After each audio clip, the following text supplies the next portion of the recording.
you describe yourself? And what emotions are attached to your identity? Hi guys, hi my lovelies. Um, I am Ayanda. And I just wanted to come on here and talk about emotional freedom because for me, I know that I'm doing a lot of research, especially as of now. The season is changing. We are all getting over whether it be our fitness goals or our personal goals, financial goals. And I think it all starts with emotional freedom. Whatever habits you have or whatever shortcomings you've experienced and the trauma that may come behind those things, you have a bondage to whatever image it is that you have of yourself or characteristics that you identify with. Are you a sensitive person? Are you a short-tempered person? How do you describe yourself? So I think before we set these big goals and expect ourselves to knock them down, we first have to take an emotional reflection first. Because if I'm not consistent with myself, if I'm not showing up for myself, if I'm not helping to understand and make sure I'm okay, how can I add other things onto my plate and think that I'm going to excel? You know? So it all starts at home. And I think for me, especially now, like I just turned 18 um, in February. So it's like I'm realizing all these big goals that I have for myself, all these great aspirations that I'm, you know, configuring right now is like, it starts with me. Who am I? Am I optimistic? Am I, you know, excuse me, am I easily depressed? Right? Or am I sweating the small things, Dave Ramsey? Um, so I think again it all starts with emotional freedom. And not emotionally free like I'm free of emotion. No, are you aware of how you feel? Do you feel how you feel? Do you, give logical reasoning? Are you rationalizing what it is you've done? Kind of situations. And it comes from a place of maturity. Are we bendable? Are we flexible beings? Because a lot of times when we're stagnant in our emotions, you can be, you know, miserable. You can be bitter. You can be filled with grudge, you know? And I think when you're carrying all that baggage, how can you possibly live a fulfilled life? If you're never accepting, how can you ever be grateful? It's like, yeah, I'm bad now, but I was bullied in high school. I'm doing better than all of them. So it's like you're not emotionally free, so you're not doing what you do for the right reasons. Yes, you look great, but it's in spite of what others look like. It's not a genuine place of confidence. If this might be a little bit off track from what I'm talking about, but if you're constantly comparing yourself to others, you're not really confident, right? If and not in the instance of you see somebody and you're inspired by them. That's different. That's completely different. I'm talking about when your self-worth is directly attached to someone else's, right? So if it's like, oh yeah, I made X amount of money. Oh yeah, I look like this and I'm because she could never. They could never. It's like you're only so great because you feel like they're so bad, right? So I think also it comes from a place like MYOB, mind your own business, right? Kind of thing. It's like what everybody else got going on ain't got nothing to do with you. So, but yeah, that's my tidbit on that. But back to emotional freedom. Again, just being aware of certain habits and certain feelings or what are your triggers.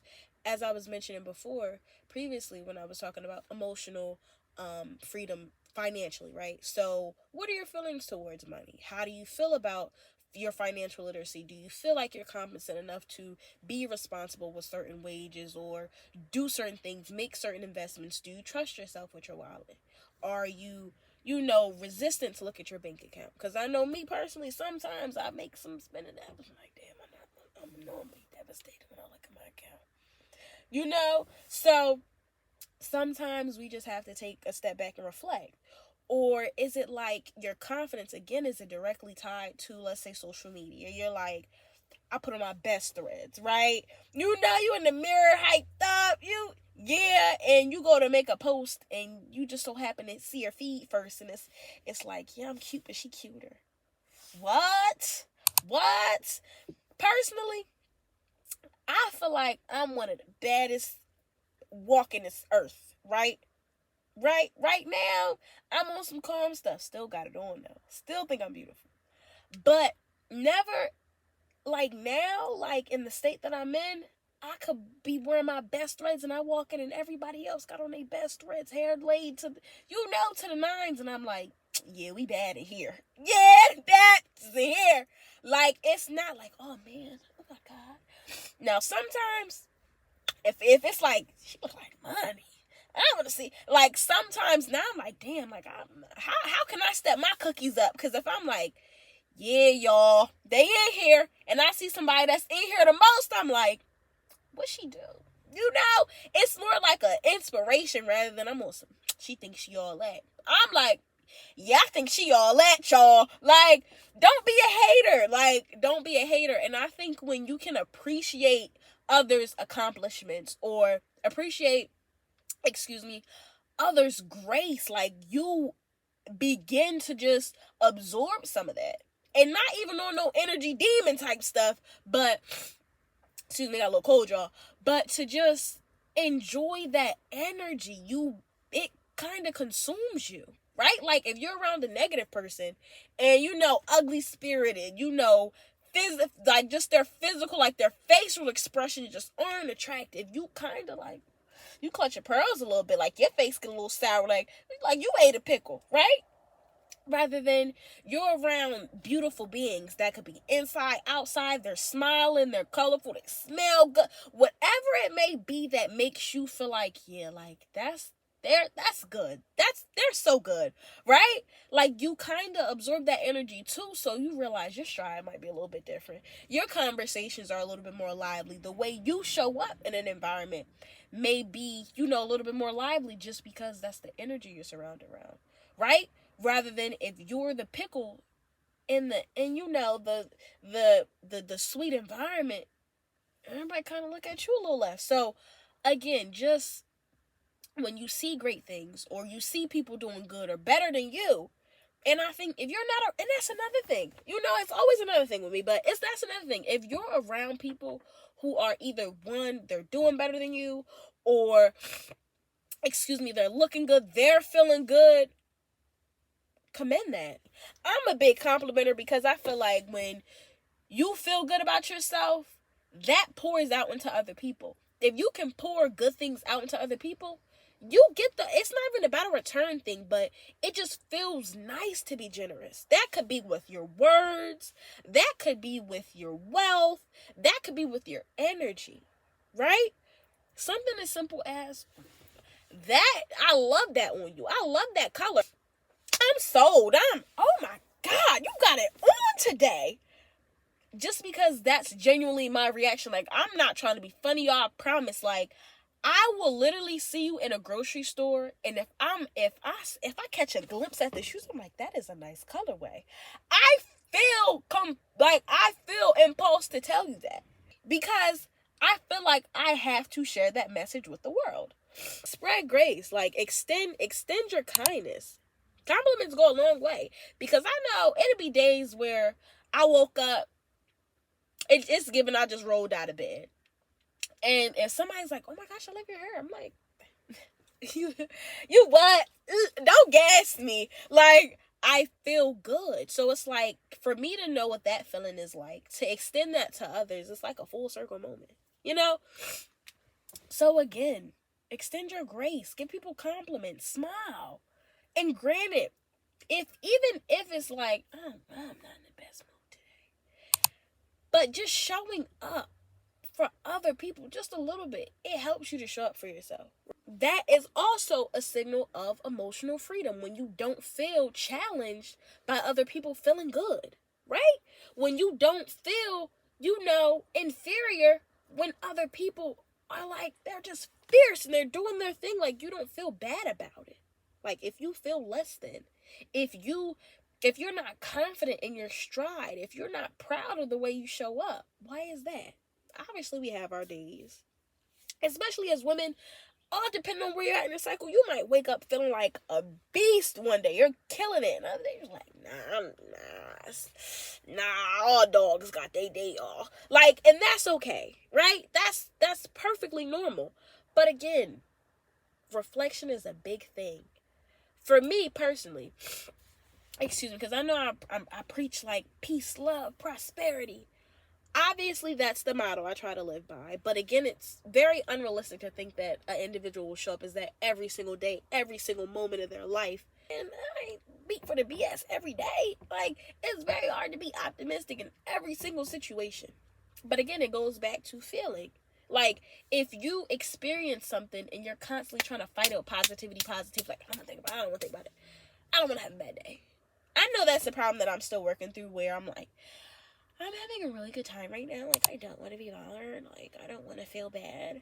But it's like, do I want to feel bad now or extend that stress for later?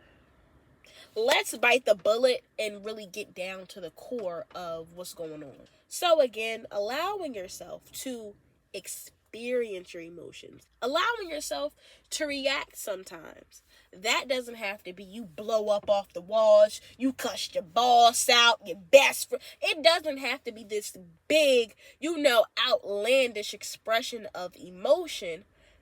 But it's okay to feel down. It's okay to take a day off. It's okay to cry. It's okay to get a little bit out your body. But don't drag it.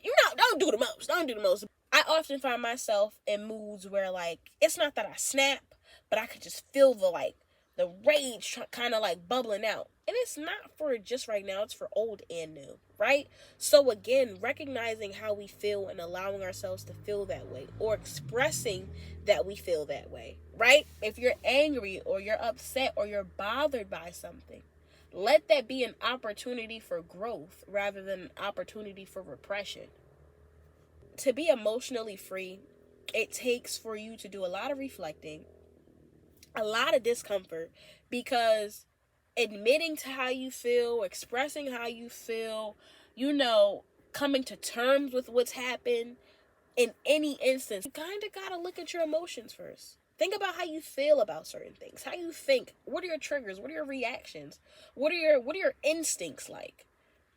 Sometimes our reactions are muscle memory, and again, we some things we just can't be blamed for.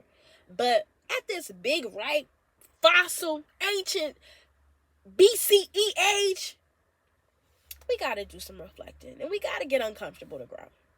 Peace, love, prosperity, loving yourself through all, appreciating you to the utmost, setting standards and expectations for yourself that are realistic. But again, they push you outside of that comfort zone where, again, if you're comfortable right now, but you want to be somewhere else, babes, you got to put a little muscle work. No pain, no gain. You hear me? Growth is uncomfortable. You've never been here before. Love you through all. Peace, love, and prosperity. Be well, my lovelies.